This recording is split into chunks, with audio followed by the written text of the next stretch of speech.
አሰላሙ አለይኩም ወራህመቱላሂ ወበረካቱሁ። ውድና የተከበራችሁ ተመልካቾቻችን እንደከረማችሁ መወዳ ኦንላይን ጀምሯል። የዛሬ ሳምንት ስለ ክሪፕቶከረንሲ ስንመለከት ነበር። በስተመጨረሻም ቢትኮይን ምንድነው የሚለውን ጥያቄ አንስተን የተወሰኑ ነገሮችን እዛ ላይ አንስተን ነበረ።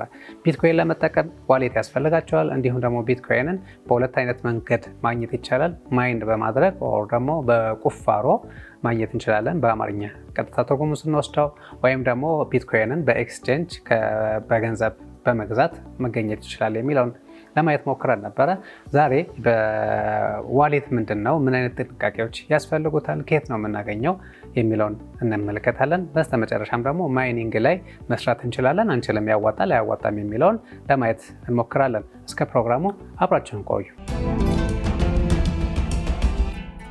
ለመጀመሪያ ያህል ቢትኮይን እንዴት ተጠቀመች አንድ ሀገር አለች። እሷን ለማንሳት እንሞክረና ተምሳሌቱን በእኛ ሀገር መሆን ይችላል አይችልም፣ በሀገር ደረጃ ቢትኮይን ብንጠቀመው ምን አይነት ጥቅም አለው ኦር ደግሞ ምን አይነት ጉዳት አለው የሚለውን ማሳየት ስለሚችል ማለት ነው። ኤልሳልቫዶር የምትባል ሀገር በ2021 ላይ ቢትኮይንን በግዳጅ ሀገሪቷ ላይ ለመጠቀም ሞክራ ነበር። ለምን ብለን ስንል እንዲሁ በወፍ በረር የሀገሪቷን ሁኔታ ስንመለከተው 6 ሚሊዮን የሚጠጋ ህዝብ አለ። ይህ ማህበረሰብ መገበያያ ገንዘቡ በጣም ስለወደቀበት ዶላርን እንደ ዋና ከረንሲው አድርጎ መጠቀም ጀምሮ ነበር። ስለዚህ ሀገሪቷ ላይ አንደኛ የገንዘብ ፖሊሲ የሚባል ነገር ኦልሞስት የለም ማለት ይቻላል። ሁለተኛ ኤክስቼንጅ ሬት ላይ ከፍተኛ የሆነ ክፍያ አለው። እስከ 10% እና ከዛ በላይ የሚጠጉ ክፍያዎች ይኖሩበታል። 70% የሚጠጋው ህዝብ የባንክ አክሰስ የለውም ወይም ደግሞ ባንክ መጠቀም አይችልም። የሀገሪቷ መንግስት እነዚህ ፕሮብሌሞች ሶልቭ ለማድረግ የሀገሬን ኢኮኖሚ ይታደግልኛል በማለት ቢትኮይንን በአስገዳጅነት ወደ ማህበረሰቡ ኢምፕሊመንት ለማድረግ ሞክሮ ነበር። መስከረም 2021 ላይ ህግ አወጣ። በነገራችን ላይ ብዙ ሰው የሚፈልገው የሚወደው መጠቀም የሚፈልገው ነገር ህግ ሆኖ አስገዳጅ ሆኖ ደግሞ ሲመጣበት ወደ ኋላ ማለት ጉዳዮች አሉ። ይህን ነገር እንመለከትበታለን። 2021 ላይ እንደ ህግ ሆኖ ከመጣ በኋላ ቼቮ ዋሌት የሚባል ዋሌት ተዘጋጀ። ዋሌት ምንድነው? ወደ በኋላ የምንመጣበት ነው የሚሆነው። ይህ ዋሌት ምን አለው? ዋሌት ማለት አክቹዋሊ በአማርኛ ብንተረጎመው የኪስ ቦርሳ ማለት ነው። የኋላ ኪሳችን ላይ ገንዘብ ልናስቀምጥበት የምንችለው ቦርሳ ማለት ነው። ዲጂታሉ ዓለም ላይም ዋሌት የሚባል አለ። ዲጂታል ዋሌት ነው፣ ፊዚካሊ የሚታይ ነገር የለውም።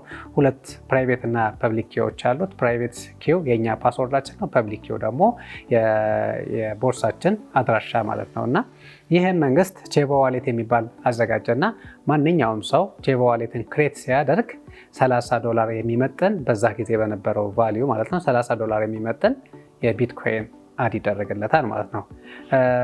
ማይኒንግ ደግሞ ማለት የቢትኮይንን ማይን የምናደርግበት ሜካኒዝም ላይ ኮምፒውተሮች ይፈልጋል፣ የራሱ የሆነ ፓወር ይፈልጋል። ፓወር ኮንሳምፕሽኑን ደግሞ ቮልካኖን በመጠቀም ነው። አስገራሚ ሊሆን ይችላል፣ ግን ቮልካኖን በመጠቀም የቮልካኖን ኢነርጂ ለኮምፒውተሮቹ እንዲውል በማድረግ ወደ ስራ ገባ ማለት ነው። እነዚህ ነገሮች ተሟልተው አገሪቷ እንዴት ሆነች የሚል ጥያቄ ካነሳቸው ኢሚዲየትሊ የመንግስት እጅ ስለገባበት የቢትኮይን ዋጋ በ20% በአንድ ሳምንት ውስጥ ድሮፕ አደረገ ማለት ነው። ቫሊዩ ወረደ ማለት ነው። 2022 ላይ በጣም ዋጋው ቀንሶ ብለን ነበር ሳምንት ካስታወሳችሁ። ያው የመንግስታት ኢንቮልቭ ሲያደርጉበት የዚህ አይነት አጋጣሚዎች ይኖራሉ። ብዙ ተቃውሞዎች ተነሱ፣ ህዝቡ ተንጫጫ፣ የተለያዩ ተቃውሞዎች ተነስተውበት ብዙ ነገሮችን ሀፕን አድርገው ነበር። ሄዶ ግን ሰክሰስፉል ሊሆን አልቻለም ማለት ነው። በግድ ነው ማህበረሰቡ ላይ ሊጫን የቻለው። ለምሳሌ ያህል ማንኛውም ከህጎቹ አንዱ ምንድነው፣ ማንኛውም ሱቅ መገበያየት ሲፈልግ ቢትኮይንን አክሰፕት ማድረግ ያለበት የሚል ግዳጅ ወጣ ማለት ነው። እና ይህ በሆነ በሳምንቱ የቢትኮይን ዓለም አቀፍ ዋጋው ወረደ። የዛሬ ሳምንት በ100 ብር የሸጣችሁት እቃ ቢትኮይናችሁ ስለሆነ ያለው ወደ 80 ብር ወረደ እንደማለት ነው። 20 ብር ከሰራችሁ እንደማለት ነው። በቀላል አማርኛ እንዲሁ ስንተረጎመው ማለት ነው። ሌላው የሂውማን ራይትስ ፖሊሲ ላይ እነዚሁም ጫጫታዎች ነበሩ። ቴክኒካል ፌለሪቲ ገጥሞት ነበር። ኢሚዲየትሊ ዌብሳይቱ ክራሽ ያደረገ። ያንን የነበረውን የሰው ቁጥር ሃንድል ማድረግ ስላልቻለ በደንብ ፖሊሲው ላይ እና ኢምፕሊሜንቴሽን ላይ ነው ታሳቢ የተደረገ እንጂ ቴክኒካሊ ደግሞ ከጀርባ ምን ይዞ ሊመጣ ይችላል የሚለው ነገር በደንብ ስላልታሰበበት ከፍተኛ የሆነ ኪዮስ አገሪቱ ላይ ፈጥሮ አልፏል ማለት ነው። በሚገርም ሁኔታ የተቆጣጣሪው ኮምፒውተሮች ናቸው። ኮምፒውተር ላይ ያሉ ኔትወርኮች ናቸው። ከ51% በላይ የሚሆኑ የኮምፒውተር ላይ ያሉ አካላት ከተስማሙበት ያ ትራንዛክሽን አክሰፕት ይደረጋል። ከዛ በታች ያለው ሰው የተለያዩ ስራዎችን ቢሰራ ኢቨን ሃከሮች ሃክ ለማድረግ የሚቸገሩበት ዋነኛው ሪዘን ያ ነው። የኔትወርክ ኦፍ ዲስትሪቢዩትድ የሆኑ ኦር ደግሞ ሴንትራላይዝድ ኦር ማዕከላዊ ያልሆኑ ኮምፒውተሮች የተለያየ ዓለም ላይ ያሉ ኮምፒውተሮች ስለሆነ ኮንትሮል የሚያደርጉት የሆነኛውን አካል በመያዝ ኦር የሆነኛውን አካል በማፈን በመከልከል ብሎክ ሊደረግ አይችልም ኦር ሃክ ሊደረግ አይችልም ማለት ነው። ከጀርባ ምን አለው? እያንዳንዱ ትራንዛክሽን ቼክ ለማድረግ የሂሳብ ስሌቶች አሉ። እነዛን ሂሳብ ስሌቶች በማስላት ካልኩሌት በማድረግ ነው ስራዎች የሚሰሩትና ይህንን እንደዚህ በማትስ የተደገፈው የሆነን ሲስተም ሰው ማመን የሚባል ነገር የለውም። ከጀርባው ማንም የምታምነው ሰው የለም። ኦንሊ ቲንግ ኮምፒውተሮቹና ማትስ የሂሳብ ሊቆችን ብቻ የሂሳብ ካልኩሌሽን ብቻ ነው የሚታመነው። ያ ነው የሚሰራውና መንግስታት ጣልቃ ሲገቡበት የራሳቸውን ኃይል እዛ ውስጥ ሲያስገቡ የመሳሰሉ ነገሮች ተፈላጊነቱን እንዲቀንስ ያደርገዋል። በዛም ምክንያት እዚህ ሀገር ላይ የተፈጠረው ጉዳይ ዓለም አቀፍ የሆነ ቢትኮይን ገበያውን ላይ የራሱ ተጽዕኖ ነበረው ማለት ነው። ይህን ያህል ካለን ወደ ዋና ጉዳያችን እንምጣና ዋሌት ወደሚለው እንምጣ። ዋሌት ዲጂታል የሆነ ቦርሳ ነው። ዲጂታል የኪስ ቦርሳ ብለን እንወሰደው። ዲጂታል የሆኑ ከረንሲዎቻችንን የምናስቀምጥበት ነው። ለቢትኮይን ወሳኝና ግዴታ ነው። እሱ ከሌለን መጠቀም አንችልም። ያለሱ አድራሻ እኛ ቢትኮይን ልንቀበል አንችልም፣ ልንልክ አንችልም። በአሁኑ ሰዓት የተለያዩ ባንኮች ዲጂታል ከረንሲን እየተጠቀሙ ይገኛሉ። ለዚህም ደግሞ ዲጂታል ዓለማቸውን በዋሌት እየደገፉ ይገኛሉ ማለት ነው። የቢትኮይን ጋርም ስንመጣ ልክ እንደዛው የዲጂታል ዋሌት ግዴታ ይሆናል። ዲጂታል ዋሌታችን በሁለት አይነት መንገድ ነው ኦፕሬት የሚያደርገው፣ ፕራይቬት ኪ፣ ፐብሊክ ኪ። ሁለቱ ነገሮች ወሳኝ ናቸው። ፕራይቬት ኪው ፓስወርዳችን ነው። እኛ ፕራይቬት ኪውን እኛ ጋርና እኛ ጋር ብቻ ነው መቅረት መቻል ያለበት። ፕራይቬት ኪውን አጣን ብሎ ማለት ሙሉ በሙሉ ዋሌታችን ጠፋ ማለት ነው። ከኛ ውጭ ሌላ ሰው አክሰስ ሊያደርገው አይችልም፣ ያ ኪውን ያገኘው ሰው ካልሆነ በስተቀር። ስለዚህ በተለያዩ አጋጣሚዎች ሃክ ሊደረግ የሚችለው ቢትኮይን ፕራይቬት ኪያችን በመውሰድ ነው ኦር ደግሞ ዋሌታችንን ሃክ በማድረግ ነው። ዋሌታችን ሃክ ተደረገ ማለት ገንዘባችን ጠፋ ማለት ነው እንጂ ብሎክቼን ሃክ ተደርጓል ወይ ደግሞ ቢትኮይን ሃክ ተደርጓል ማለት አይደለም። ቢትኮይን ራሱን የቻለ ሲስተም ነው፣ በብሎክቼን የተደገፈ ክሪፕቶግራፊን ተጠቅሞ ፕሮቴክት የሚደረግ የክሪፕቶ ከረንሲ ታይፕ ነው። እሱ ሃክ አይደረግም። ነገር ግን እዚህ ጋር እኔ ጋር ወደ እኔ አካውንት የመጣውን ወይ ደግሞ እኔ አለኝ ብዬ ክሌም የማደርገውን እኔ አለኝ ተብዬ የምለውን የቢትኮይን መጠን ማስቀምጥበት መረጃ ወደ ሌላ ሰው ልልክበት የምችለውን መረጃ ይቺ ፓስወርዴን የሆነ ሰው በተለያየ አጋጣሚዎች ወሰደብኝ ብሎ ማለት ሃክ ተደረግኩኝ ማለት ነው። ስለዚህ እዛች ቦታ ላይ ጥንቃቄ በደንብ ይፈልጋል። አንደኛ ዋሌቱን ከየት ነው ማመጣው? የት ነው ክሬት ማደርገው? ዋሌት ክሬት ማደርግበት ቦታ ወሳኝ ነው። የስካመሮች አሉ። ዋሌት ፌክ ዋሌቶች ሊኖሩ ይችላሉ። እዛ ፌክ ዋሌት ላይ መረጃዎችን ባስገባና የመሳሰሉ ነገሮች እዛ አካባቢ ልሰረቅ እችላለሁ። ሌላ ኤክስቼንጅ ላይ የቢትኮይን ስገዛ ወይም ደግሞ ስሸጥ መሀል ላይ የፕራይቬት ኪ ሊጠይቁ የሚችሉ አካላት ሊኖሩ ይችላሉ። እዛም ቦታ ላይ ኪውን ልሰረቅ እችላለሁ። ስለዚህ ከባድ የሆነ ጥንቃቄ እዛ ቦታ ላይ ይፈልጋል። ለምሳሌ ያህል ገንዘባችሁን በኪሳችሁ ይዛችሁ መርካቶ ኦር ደግሞ ግርግር የበዛበት ቦታ ልትገቡ ትችላላችሁ። ኪሳችሁን አክሰስ ማድረግ የቻለ ማንኛውም ሰው ገንዘቡን ሊወስዱ ይችላል። ኦር ደግሞ ገበያ ቦታዎች ላይ ሰው የበዛበት ቦታዎች ላይ ሰው ተሰረኩኝ፣ ስልኬ ጠፋ ምናምን የሚለው ኪስ ውስጥ ተገብቶ ስለሆነ የሚወሰድበት አሁንም የኪሳችን ቁልፍ የዲጂታሉ ዓለም ላይ ያለው የዋሌታችን ቁልፍ ፕራይቬት ኪውን መጠበቅ ወሳኝ ሆኖ እናገኘዋለን። በተጨማሪ ሌላ ሰው አይደለም ደግሞ ሊወስድብን የሚችለው እኛ ልንረሳው እንችላለን። አንደኛ፣ ሁለተኛ ጽፈን ያስቀመጥንበት ቦታ በፍላሽ ኦር ኮምፒውተራችን ላይ ልናስቀምጠው እንችላለን። ፍላሹ ጠፋ፣ ኮምፒውተሩ ተበላሸ፣ ወረቀቱ ጠፋ፣ ብቻ ኪውን አክሰስ ልናደርግ የምንችልበት አጋጣሚዎች በተለያዩ አጋጣሚዎች ጠፉ፣ ሙሉ በሙሉ ጠፋ ማለት ነው። ሎስት ሆኖ ቀረ፣ ድጋሚ ልናገኘው አንችልም ማለት ነው። ስለዚህ ዋሌት ክሬት ሲደረግም ጥንቃቄ ይፈለጋል፣ አጠቃቀሙም ጥንቃቄ ይፈለጋል። እዛ ቦታ ላይ ነው ስርቆቱ ዋና የሚኖረው ማለት ነው። ሌላኛው እንዴት ነው ማይን የሚደረገው? ማይን ለማድረግ ምንድን ነው የሚያስፈልገን የሚለውን ደግሞ በተወሰነ መልኩ እንመልከተው። ማይኒንግ ብሎ ማለት ትራንዛክሽኖች ቢትኮይን ላይ ከአቶ እከሌ ወደ አቶ እከሌ ይህን ያህል ቢትኮይን አስተላልፍ ያለውኝ ወይም ተላልፏል ተብሎ ሲባል ይህ መረጃ ነው። ይህ መረጃ መጣራትና ብሎክቼን ውስጥ አድ መደረግ ወር ደግሞ መግባት መቻል አለበት። ይህንን ለማድረግ የሚሰሩ አካላት ማይነሮች ተብለው ይባላሉ። ማይን የሚያደርጉ ኦር ደግሞ በሚቆፍሩ እንደማለት ነው። ኮምፒውተር ይዘው ተቀምጠው እዛ ኮምፒውተራቸው ላይ ይህ ትራንዛክሽን ትክክል ነው አይደለም የሚለውን ነገር በማቴማቲካል ኢኩዌሽን ኦር ደግሞ የሂሳብ ስሌት እሷን ካልኩሌት በማድረግ ይህ ነገር ትክክል ነው አይደለም የሚለውን ለማጣራት ይሞክራሉ። ይህን ሲያደርጉ እጅግ በጣም በዓለማችን ላይ ይህን ስራ የሚሰሩ ብዙ ሰዎች አሉ።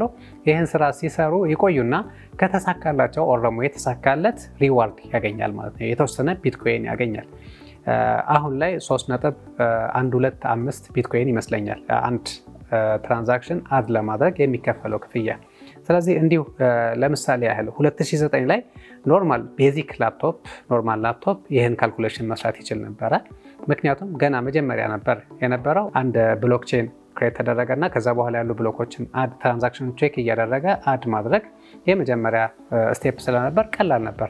በየጊዜው ግን ተጠቃሚው እየበዛ ብሎኮቹ እየበዙ ሲመጡ በየሰዓቱ ኦር ደግሞ በየሰከንዱ እኔ ለእንትና ትራንስፈር አድርጌያለሁ የሚለው የሰው ቁጥር እጅግ በጣም እየበዛ ሲመጣ ይሄንን ብዙ የሆኑ ካልኩሌሽኖችን የሚሰሩ ደግሞ እጅግ በጣም ብዙ ኮምፒውተሮች ማስፈለግ ጀመሩ ማለት ነው። 2010 ላይ በአመቱ ማለት ነው። በአመቱ ስንመጣ ደግሞ ይህን ስራ ለመስራት ጌሚንግ ላፕቶፖች አስፈላጊ ነበሩ። ጌሚንግ ላፕቶፕ ላይ ሆነው ነው ይህን ስራ መስራት የሚችሉት የነበረው። ነገር ግን በዛ አላቆመም። ወደ 2013 ስንመጣ ደግሞ ፕሮግራሜብል ቺፕስ ያላቸው ኮምፒውተሮች ሆኖ ማለት ነው ይህን ስራ ለመስራት የሚችሉት። 2014 ላይ የአሲክስ የሚባሉ ኦር ደግሞ አፕሊኬሽን ስፔሲፊክ ኢንተግሬትድ ሰርኪዩት ያላቸው ኦር ይህን ማሽን ያላቸው ኮምፒውተሮች ብቻ ይህን መስራት አቅም ይኖራቸዋል። ምን ማለት ነው? ኖርማል ኮምፒውተር ነው ይሄ ፊት ለፊታችሁ የምትመለከቱትን ኮምፒውተር ይዤ ማይን አደርጋለሁ ብዬ ብል ሎጂካሊ ይቻላል። ምክንያቱም የቢትኮይንን ኮዱን ዳውንሎድ አድርጋለሁ፣ ከዛ የሚያስፈልጉ ሶፍትዌሮችን እንከፍታለሁ፣ ማይኒንጉን አውቶማቲካሊ እንዲሰራ ማስጀመር እችላለሁ። ነገር ግን በዚህ ኮምፒውተር አቅም ይህን ስራ ለመስራት 24 ሰዓት ኢንተርኔት ያስፈልገዋል። 24 ሰዓት ፓወር መቋረጥ የለበትም። ከዛ ደግሞ ይህን የማትስ ካልኩሌሽን 24 አወር ወር ደግሞ 24 ሰዓት ሙሉ ሳያቋርጥ መስራት መቻል አለበት። በአጭር ጊዜ ውስጥ ይህ ኮምፒውተር ይሞታል ማለት ምናልባት አንድ ብሎክም ሳያገኝ ወር ደግሞ አንድ ቢትኮይን ሳያገኝ ዴድ ሊሆን ይችላል። በአሁን ላይ በዓለማችን ይህን ስራ የሚሰሩ ኦር ማይኒንግን የሚሰሩ እጅግ በጣም ብዙ ካምፓኒዎች አሉ። ትላልቅ ካምፓኒዎች ትልቅ ፋብሪካ የሚመስል ደረጃ የተቋቋሙ የራሳቸው የሆነ የፓወር ስቴሽን ያላቸው ኦር ደግሞ ማቀዝቀዣም ያላቸው አፕሊኬሽን ስፔሲፊክ የሆኑ ኢንተግሬትድ ሰርኪዩት ያላቸው ማሽኖችን በመጠቀም በጣም ብዙ ኮምፒውተሮችን ሳይመልቴኒየስሊ ረን እያደረጉ የሚሰሩ ድርጅቶችም ሀገራትም አሉ ማለት ነው። ከነሱ ለመወዳደር እኛ ቤታችን ውስጥ ባለው ኮምፒውተር ከነሱ ጋር እንወዳደራለን ብለን ማይኒንግን እንጀምራለን ብሎ ማለት ምንድነው የሚሆነው? ኮምፒውተራችንን ማባከንና ማቃጠል ነው።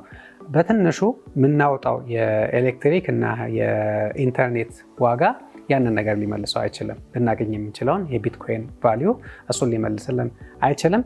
ሌላኛው የኮምፒውተሩ ራሱ ከአገልግሎት ውጭ ይሆናል ማለት ነው። አንዳንድ ሰዎች ቢሮዎች ላይ ይህን ስራ ለመስራት በቢሮ ኮምፒውተር ይህን ስራ ለመስራት የሚሞክሩ ሰዎች አሉ። ምክንያቱም አንዳንድ ቢሮ 24 ሰዓት ኢንተርኔት ይኖረዋል፣ የጄኔሬተር እና የመሳሰሉ ነገሮች ይኖራሉ። ለቢሮ ፐርፐስ ተብሎ የተሰጠው ኮምፒውተር ላይ ይህን ስራ የሚሰሩ ሶፍትዌሮችን ራን በማድረግ ጠዋትም ሲገባ እሱን ቼክ ያደርጋል፣ ማታም ሲወጣ እሱን ቼክ ያደርጋል።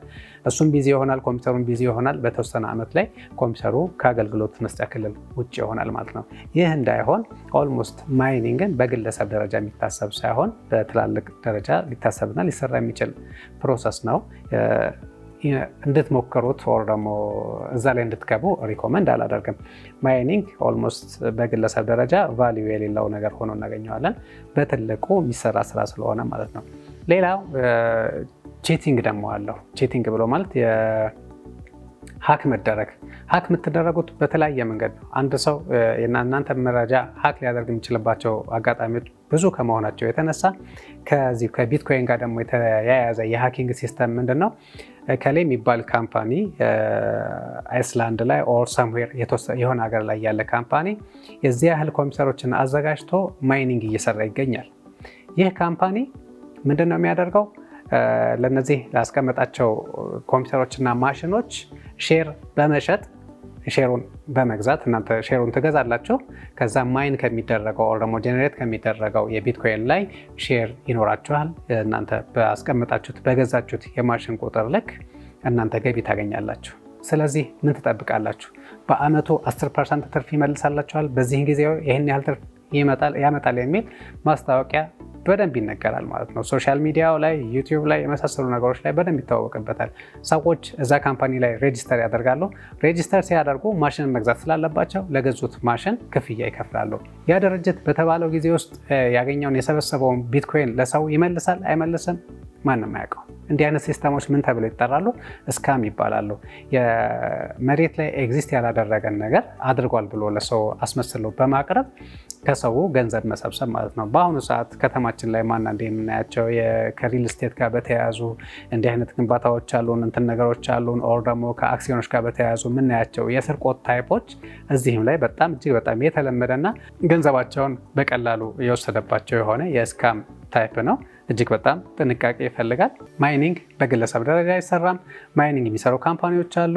እነዛ ካምፓኒዎች ደግሞ አክሲዮናቸውን የሚሸጡ ከሆነ ፊዚካሊ ማየት ካለብን ቦታው ላይ ሄደን፣ ምክንያቱም ገንዘብ ልናወጣበት ነው። አንዳንዶቹ አጀማመራቸው በነፃ ነው የሚጀምሩት። ሬጂስተር አድርግ፣ ተመዝገብ፣ በነፃ ገባ። ከዛ በኋላ የሆኑ ጥያቄዎችን ትጠይቃለህ። እነዛን ስትመለስ አንድ ማሽን ኦን ታደርጋለህ። ያ ማሽንህ በ24 ሰዓት ውስጥ ይሄን ያህል ቢትኮይን ነው የሚያስገኝልህ። ብዙ እንዲያስገኝልህ ከፈለግክ ግን ማሽን ግዛ ትባላለህ ማለት ነው። ማሽን ግዛና ከዛ በወሩ ብር ይከፈልሃል ይሉሃል። ምናልባት 1 ወር 2 ወር ሊከፍሉ ይችላሉ። ከዛ 2 ወር ክፍያ ተከፍሎሃል። በደንብ ገቢውን ስታገኘው እና ደስ ሲልህ ብዙ ደግሞ ክፈል ትባላለህ። ያኔ ያለህን አውጥተህ ስትሰጥ ድርጅቱ ኦንላይን ነው የምታውቀው፣ ይዘጋል ማለት ነው። መቼ እንደሚዘጋ አታውቅም፣ መቼ እንደሚከፈት አታውቅም።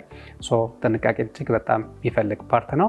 ቢትኮይን ብሎ ማለት በአጠቃላይ ስናጠቃልለው ዲጂታል ከረንሲ ነው። ዲጂታሉ ዓለም ላይ የሚገኝ የገንዘብ አይነት ነው።